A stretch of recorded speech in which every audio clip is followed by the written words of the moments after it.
proklamasi kami, bangsa Indonesia.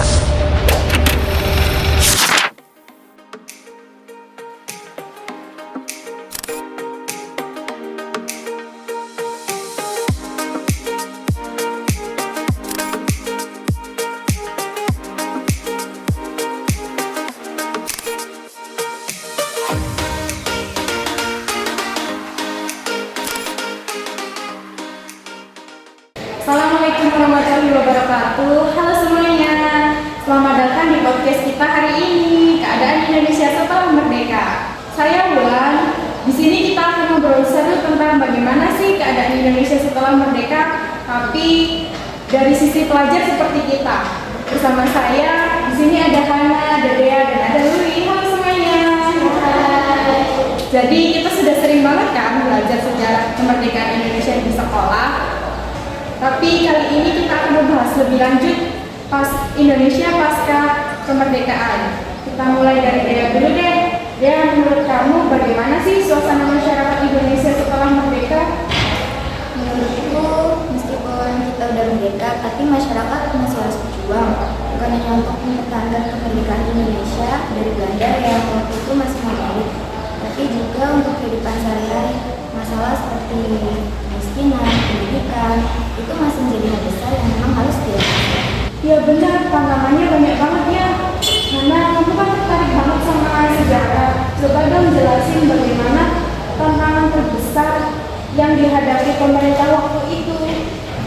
Dari sisi sejarah, tantangan paling besar itu ya stabilitas politik dan keamanan. Kita memang sudah merdeka, tetapi Belanda belum mau lepas begitu aja, lagi dengan agresi militer. Jadi kita masih harus mempertahankan kemerdekaan. Maka dari itu kita harus bekerja keras untuk menyatukan bangsa yang baru merdeka ini. Wah, jadi bener ya perjuangannya berat banget. Gak cuma pas sesudah, tapi sebelumnya juga. Kamu kan tertarik banget nih sama ekonomi. Dari sisi ekonomi, bagaimana sih keadaan Indonesia waktu itu? Ya, dari sisi ekonomi Indonesia waktu itu sih masih kacau banget Bulan. Setelah bertahun-tahun dijajah, banyak aset ekonomi yang dipegang oleh warga asing, oleh pihak asing.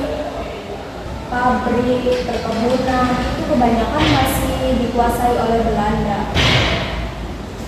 Dan ditambah lagi, kita kekurangan infrastruktur dan tenaga ahli buat mengelola semua itu.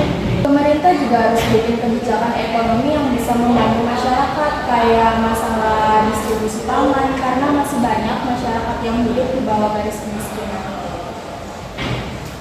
Ini berat banget ya bayangan hidup di masa itu. Tapi Indonesia tetap berusaha bangkit. Nah, menurut kamu Dea, apa yang menjadi kunci bagi masyarakat Indonesia untuk bisa bertahan di situasi sulit seperti itu? Kalau menurutku, gotong royong itu kuncinya. Orang-orang saling bantu di tengah kondisi yang serba susah. Misalnya, mereka kerja bareng buat bikin rumah, sekolah. Tanpa semangat saling dukung, kita akan lebih sulit untuk bangkit. Terus para pemimpin juga ikut memotivasi masyarakat buat lebih optimis dan bangga terhadap bangsa yang merdeka. Suka banget sih sama semangat gotong royong. Tapi kita sebagai generasi muda juga bisa belajar dari situ. Nah, bagaimana sih Indonesia akhirnya bisa mendapatkan pengakuan penuh sebagai negara merdeka?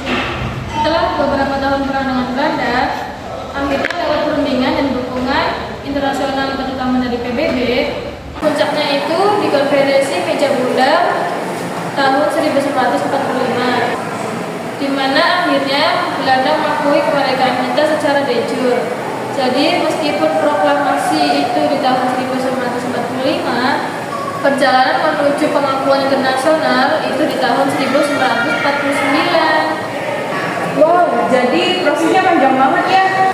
Lui, kira-kira pelajaran apa sih yang bisa kita ambil dari perjuangan ekonomi Indonesia waktu itu? Pelajarannya sih kita harus selalu siap dengan inovasi dan kerja keras. Di masa awal kemerdekaan, pemerintah juga harus pintar mengelola sumber daya yang ada walaupun terbatas. Sekarang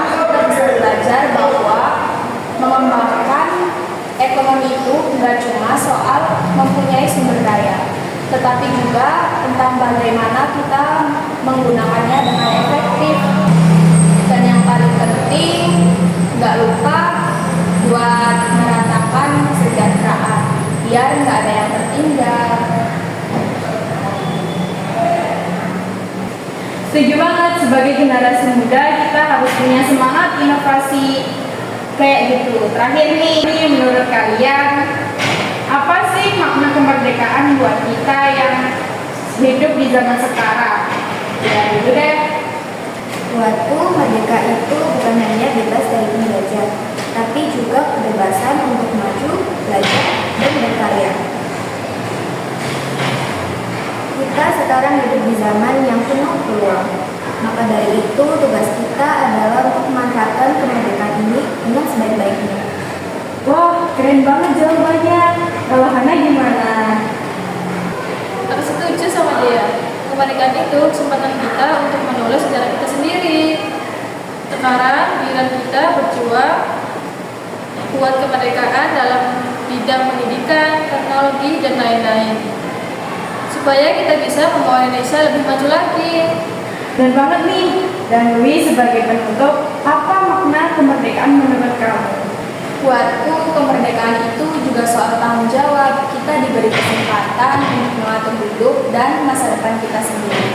Jadi, jangan sampai kita menyia-nyiakan kemerdekaan itu dengan malas-malasan. Kita harus terus berkontribusi, baik itu dalam hal kecil maupun besar. Kita harus buat Indonesia lebih baik. Setuju banget. Nah, itu tadi diskusi kita tentang keadaan Indonesia setelah merdeka. Semangat para pahlawan dan perjuangan mereka harus jadi motivasi buat kita generasi muda untuk terus maju dan berkontribusi. Terima kasih banyak untuk kalian yang sudah mau berbagi pandangannya hari ini.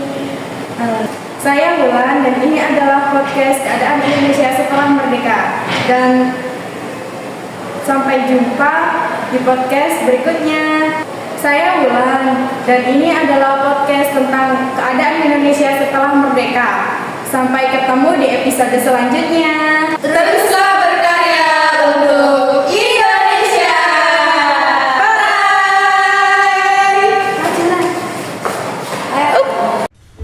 Proklamasi. Kami, bangsa Indonesia, dengan ini menyatakan kemerdekaan Indonesia. Hal-hal yang mengenai pemindahan kekuasaan